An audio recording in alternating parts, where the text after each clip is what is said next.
জয়গুরু। আজ ইষ্ট প্রসঙ্গে শ্রাবণ পরিক্রমার অষ্টম দিবসে পরমারাধ্য জগজ্জননী শ্রী শ্রী বড়মা সম্পর্কে পরম প্রেমময় শ্রী শ্রী ঠাকুরের এই অমৃতময় কথাগুলি জেনে নেব। শ্রী শ্রী ঠাকুর বলেছেন, একবার বড় বউ একলা নিজে জল পর্যন্ত এনে 300 থেকে 400 লোকের রান্না করেছিল। তাছাড়া আরও কতবার যে কত কী করেছে তার ইয়ত্তা নেই।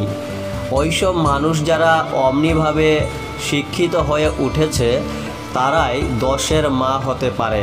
কেবল জোর জবরদস্তি করে তা হয় না।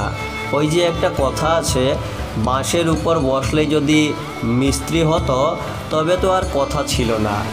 শ্রী শ্রী ঠাকুর বলেছেন, সেই দিন বড় বউ বলছিল, তুমি থাকতে মরি, এ আমার কখনো ইচ্ছা হয় না, কারণ আমি জানি আমি চলে গেলে তোমার অশেষ কষ্ট হবে।